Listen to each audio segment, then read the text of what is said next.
Olá, eu sou o Carlos Melo e a TV Shopping vai conversar agora com Álvaro Vargas Llosa. Olá Álvaro, ¿cómo estás? ¿Qué tal? Encantado de estar contigo. Muchas gracias por estar acá. ¿Es verdad que eres el director para el Centro de Prosperidad Global? Sí, cómo no. Es un centro de investigaciones basado en Washington y nos dedicamos a estudiar casos de éxito empresarial en países pobres.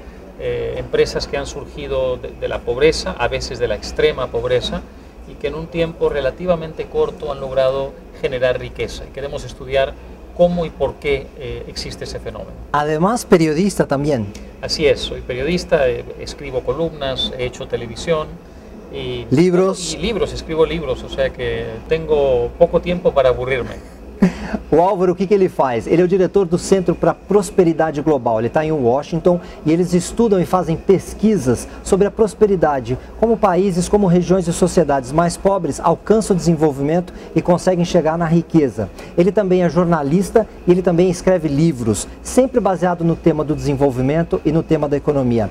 Estás falando sempre com macroeconomia e temas de desenvolvimento, ¿verdad?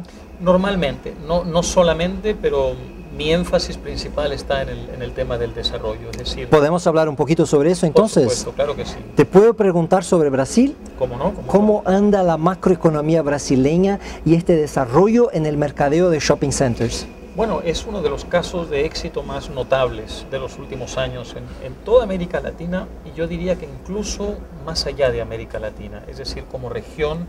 América Latina hoy forma parte de un mundo global, como todos sabemos, y quizá Brasil se está convirtiendo en uno de los casos de país que transita de la, digamos, pobreza o del subdesarrollo hacia la prosperidad más ejemplares en el mundo. Yo creo que hay algunos peligros y creo que faltan muchas reformas que si no se hacen podrían poner en peligro a mediano plazo este éxito, pero por ahora no hay duda que hay un gran éxito. Perguntando para o Álvaro como anda a macroeconomia brasileira e depois tentando ligar um pouquinho no assunto de shopping centers e da indústria de shopping centers, ele respondeu que é um dos casos de maior êxito dentro da história mundial de países que estão fazendo a transição da pobreza para um desenvolvimento mais justo e sustentável. Ele acabou de me dizer que existem alguns perigos em português, perdão, e eu vou justamente perguntar para ele quais são esses perigos e quais são as reformas que devem ser feitas. Me estava dizendo que há alguns peligros y que algunas reformas son necesarias. ¿Qué peligros son? Yo creo, y esto lo digo con un ánimo amistoso, no ofensivo, que Brasil tiene hoy una economía que se va acercando al primer mundo, pero una política todavía de tercer mundo. La estructura política es muy burocrática, muy asfixiante. Dificulta mucho las reformas en el campo de los impuestos, en el campo de la seguridad social, lo que se llama seguridad social en otros países, las pensiones, en el campo de la, por ejemplo, legislación laboral, etcétera, etcétera. Mientras no se reforme el Estado brasileño, su estructura política, tanto federal como estadual como local, va a ser difícil que este éxito económico se perpetúe. Y yo creo que este es el gran problema. Hay que hacer una reforma política que permita que esta economía ya no dependa solamente de factores coyunturales, sino que tenga una dinámica de, digamos, autogeneración permanente. O Álvaro está explicando para a gente que o êxito financeiro do Brasil, o êxito de desenvolvimento, depende também de algumas reformas que devem ser feitas no campo social, por exemplo, na Previdência, que devem ser feitas também no campo de tributários, no campo de algumas reformas governamentais para que haja a sustentabilidade de todo esse processo econômico que a gente está vivendo.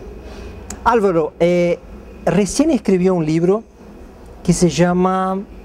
El último se llama, es en inglés, Lessons from the Poor, y saldrá en español, imagino que en portugués. Que sería algo como en español o en portugués sería Lições da Pobreza. Exactamente, y de los pobres. Y de los pobres. Sí. ¿Y qué quiere decir o qué? Casos exitosos de la... Exactamente.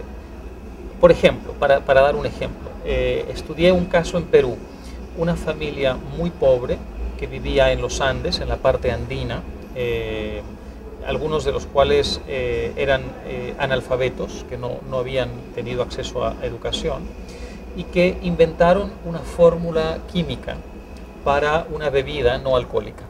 en muy pocos años pasaron de la pobreza en la que vivían en esta zona de los Andes a convertirse en una gran empresa global, que es hoy día la primera empresa de bebidas no alcohólicas de todo el continente.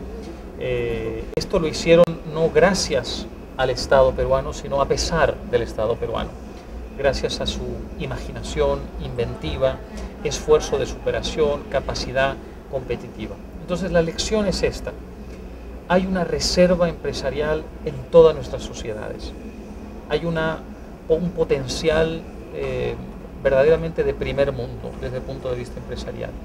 Lo que falta para que estos ejemplos no sean excepciones, sino la norma, es una reforma política que quite del camino todos los impedimentos que hoy obstaculizan la generación de riqueza a través de la multiplicação de exemplos como este. Olha que interessante, o último livro que o Álvaro escreveu se chama Lições da Pobreza, ou seja, pessoas mais carentes, pessoas que não tinham tanto acesso à parte financeira, que conseguiram desenvolver negócios e dar uma aula, dar lições para as outras pessoas como modelos de negócio. Ele citou um exemplo que aconteceu no Peru, na região dos Andes, onde uma família muito pobre, analfabeta, que não sabia ler nem escrever, criou uma fórmula química para uma indústria de bebidas sem álcool, para a indústria de refrigerantes. E hoje se tornou uma das maiores multinacionais de refrigerantes do seu setor no seu país. O exemplo que ele dá é o seguinte: existe uma capacidade empresarial muito grande, por isso que é necessário algumas reformas governamentais para que a gente possa somar e com isso fazer um grande sucesso no país. Mucha gente que yo estaba conversando y hablando sobre la macroeconomía me dice que Brasil es hoy un sitio de inversión, porque los mercadeos, por ejemplo, de América del Norte, de Estados Unidos y Europa, ya están maduros. Y vemos también una complicación en Estados Unidos, una crisis económica en Estados Unidos. Esto es una situación actual, esto refleja que el mercadeo de Norteamérica ya está maduro, no hay más cómo invertir. ¿Por qué Brasil como inversión, como destino de capital, y por qué Norteamérica la gente no se recomienda hoy como inversión? Creo que hay varios temas. Uno es que en general, mientras más próspero un país, evidentemente más difícil le es competir para atraer capitales con países que vienen detrás y que de pronto se empiezan a abrir a la inversión extranjera, porque la rentabilidad en un país que va de abajo para arriba suele ser mayor que la rentabilidad en un país que ya logró el éxito económico. Este es un primer tema.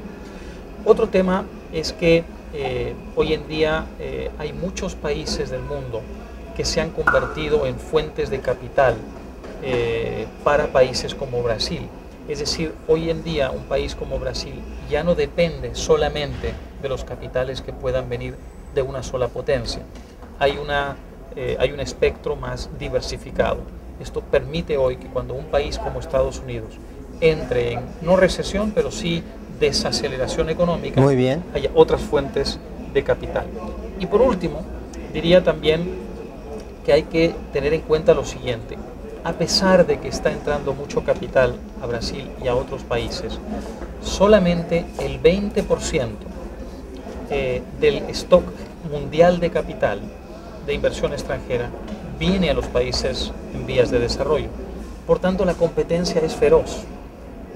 Y para que Brasil pueda sostener su nivel de inversión extranjera e incluso ampliarlo por encima de los 34.000 millones de dólares del año pasado, creo que tiene que ser todavía más competitivo, más agresivo en la atracción de esos capitales, porque repito, solo 1 de cada 5 dólares van a invertirse en América Latina.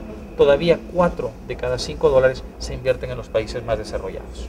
Eu perguntei para o Álvaro por que com a crise americana, por que tantas pessoas que passaram aqui pela TV Shopping dizem que hoje é mais importante investir em China, Índia e Brasil do que na Europa e nos Estados Unidos. Ele estava me explicando que quanto mais maduro o mercado, quanto mais desenvolvido o mercado, mais difícil é para atrair o capital. Mas que a gente não pense que isso é muito fácil. Ele estava me contando que de cada 5 dólares, apenas 1 dólar será investido na América Latina. Por isso, concorrência é fundamental para que a gente continue a sustentar o desenvolvimento econômico. Álvaro, muchas gracias por su tiempo y suerte acá en Brasil. Muchas gracias a ti y muchas gracias a ustedes. Por favor, un placer. Encantado.